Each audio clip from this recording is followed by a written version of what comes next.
know that in flight simulators, in real pilots and planes and what's it called, autopilot, and all of those programmings in the engineering designs, they don't account for the curvature of the Earth for some reason?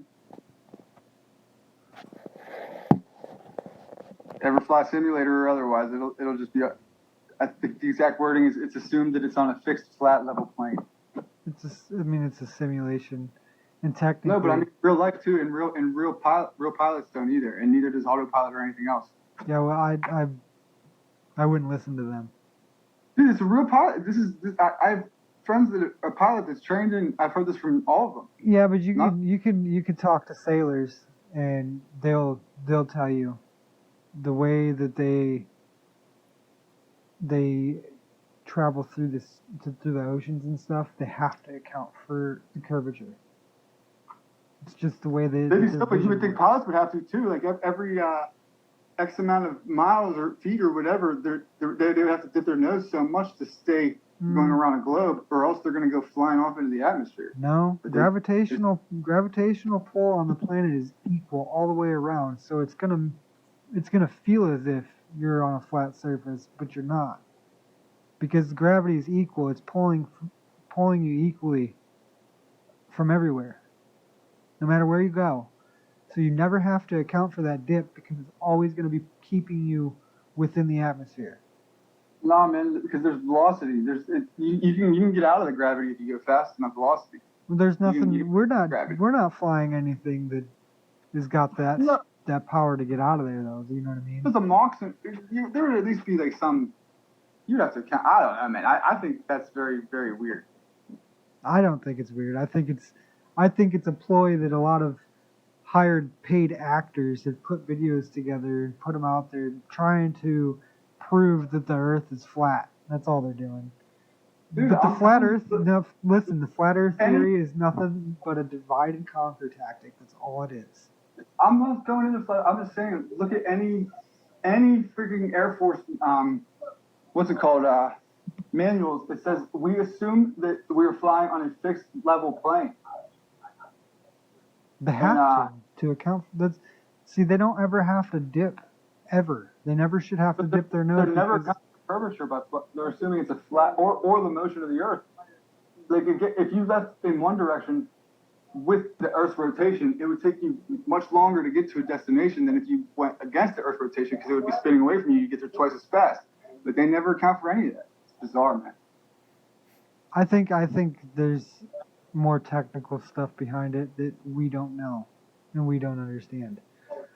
Because see, you're starting to get deep into physics and stuff, and I'm not a physicist, so I can't answer half of these questions. But I can tell you from my basic understanding is that the gravitational pull is equal all around the planet, and that is what keeps the planes on a level field.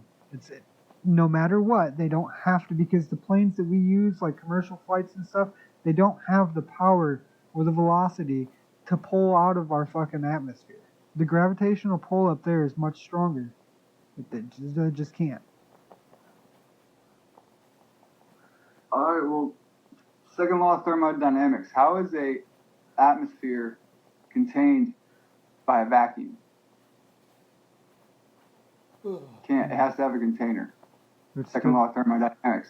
It would still be gravitational pull. No, I'm not dismissing you at all there. I'm just saying, how is there an atmosphere and the gravity and all of this next to a vacuum of space? Well, I would say that there's probably, like the Bible says, there's a firmament, a dome. That's I think.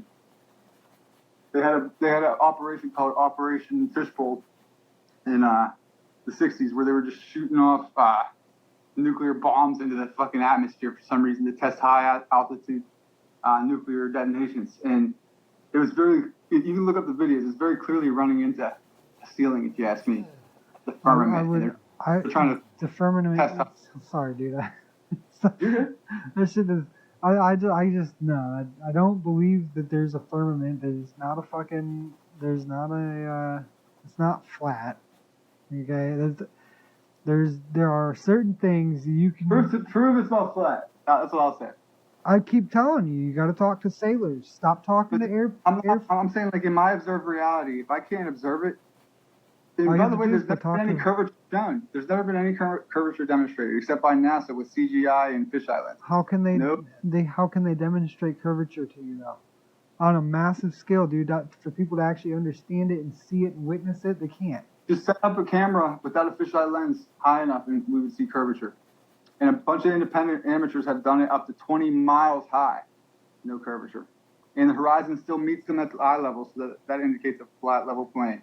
Okay, and who conducted these tests? Not NASA. I'll tell you that much. It doesn't matter. I'm curious who. Well, there's tons and tons of amateurs. I could pull up countless ones of them, but the biggest one that I find most credible is David Weiss. If I were a betting man, and I am, I would be willing to bet that these people that you speak of all have connections to the government in some way, shape, or form. Well, hey, I'm going to make you stand up for that bet then, because David Weiss actually reached out to me to be on my show. He will take on any challengers of any questions. And this guy is one of the most compelling physicist minds that has convinced this physicist mind kind of something's going on there. Nobody's going to convince me that the Earth is flat. Sam Wise said it. I challenge you to find the edge of the Earth if it's flat. Please, okay. Somebody. We can go to Antarctica, and according to the Flat Earth model, Antarctica is the ice wall that contains the water therein. We don't know what's beyond there, but Admiral Byrd went and explored all that, and he said that there's lush lands and all sorts of stuff. He's one of the most credible pilots ever. My friend, who's a physicist who used to do math for NASA's deep space satellites and whatnot, came to me all fucked up one day. He's like the smartest kid I've ever met. And he's like, man, my mentor has been helping me realize that everything I've done is a lie. Everything's a sham.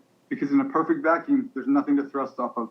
Therefore, you can't course correct with a mechanical combustible rocket. There's no atmosphere, there's no background, there's nothing to push off of to change direction. So everything I've done, based my models on and done my math for them, everything as locally as the moon, let alone Mars, is all bullshit. Listen, I think that our understanding of space and the physics in space are completely fucked. I think the physics that they explain to us, that how space is just some giant vacuum, I think that's bullshit. I think there's more to it that they're not explaining to people because they don't want the average human being to figure this shit out. Okay, you understand that the entire heliocentric Big Bang model falls apart if it's not a vacuum. Wait, what? Science as you know it, with gravity and all that, if it's not a perfect vacuum out there, no, then it's not the heliocentric gravity, general relativity, Big Bang model. Can't be. Well, I personally, I don't believe the physics that we were taught. I don't think they're real. I think the physics we were taught is all bullshit based on a bunch of shit that was made up a long ass time ago. What have you lived through or experienced that makes you think we're living on anything but a stationary flat plane then? With everything orbiting us. Wait, what? You think that we live on a flat plane with everything orbiting us? I'm sorry. I'm saying my reality no, is that I live on that's not how it works. Listen, it is how it works. And you guys can't give me any evidence of your own lived reality that contorts this. And you're laughing at me, but I'm saying give me one thing that you've lived through or experienced that makes you think we're anything but a stationary plane. Every day. I live through it every day. Because if we were living on a flat plane, right, and everything revolves around us, then we would be able to see the sun and the moon every day, all day, every day. No. Oh, yeah, you would. Not if they're local and smaller than they make them out to be. Yeah, see, that's just, I don't know. They have a model for it, man. These guys are scientists. They're physicists. They're very, very smart. No, they're paid actors that they put out. No, they're not. The ones you see, the first couple sites you see, this conversation is meant to divide. It's what it's for. I'm telling you, that's what this conversation. Angry. You guys can't even agree me. I'm not getting angry at all. That's why. Not even close. You guys belittle this side, but in reality, like. No, I told you. Go talk to a sailor in the Navy. No, but that's your proof. 100% proof. They will prove you without a doubt. Dude, my brother-in-law, who I grew up with my whole life, is a sailor. And I've mentioned this shit to him, and he's definitely not said definitively that it's a globe, according to him. I don't know. It's just interesting to me. First of all, everything NASA does is a giant deception. They've been busted in the International Space Station hanging from fucking wires, suspended, to pretend like it's fucking zero gravity and stuff. They're fucking with us. It's fake. NASA in Hebrew means to deceive. Well, yeah, I know that. Moon missions and all that, we allegedly lost the capability to go back in all the fucking tools to get there somehow. If I were an astronaut that went and risked my life to land on the moon and whatnot and to bring all that back, unacceptable. Utterly unacceptable that you guys lost the telemetry data and everything else, or destroyed it, I think they claimed. Yeah, the one idiot says we destroyed it and it's a painful process to build it back. Well, fucking unacceptable. Utterly unacceptable. Again, nobody's ever filmed the curve but NASA. NASA has never shown a picture of the entire Earth from space without it being a CGI composite stitched together. No fucking Photoshop. Just one picture of the Earth from space, not Photoshopped, and you guys could put this whole thing to bed. But they've never provided it, and the argument would be that they can't. They should film the Earth rotating on its axis all the time, 24/7, like outside a convenience store. That thing should never be off so we can study weather patterns. They've never done it for one consecutive day. We don't have any unaltered footage of the Earth rotating on axis for 24 hours. Well, there could definitely be, there could be other things at play, right? There could be something or somebody out there saying that, basically whatever's real about the situation, they're not allowed to tell us, right? There could be an entity. I'm just saying the official source that we got our information from that proves or tells you to it doesn't prove, it just tells you to trust that it's a spinning globe that's orbiting 66,000 miles around the sun, while the sun and it are orbiting at 666,000 miles around a galactic center, which is orbiting infinitely. Dude, we can't fathom these speeds. We don't sense them whatsoever. And they're all 666, by the way. And that organization is a total deceptive fraud that was founded by Nazis. It wasn't taken over by Nazis. It was founded by them. So I'm saying, I can agree with a lot of that, honestly. I do. Once you realize that, it's not that far an extension for me to realize that, at least in my lived reality, it doesn't feel like I'm moving at all. And it feels like, dude, this is the most damning argument that I don't think anybody has a good comeback for.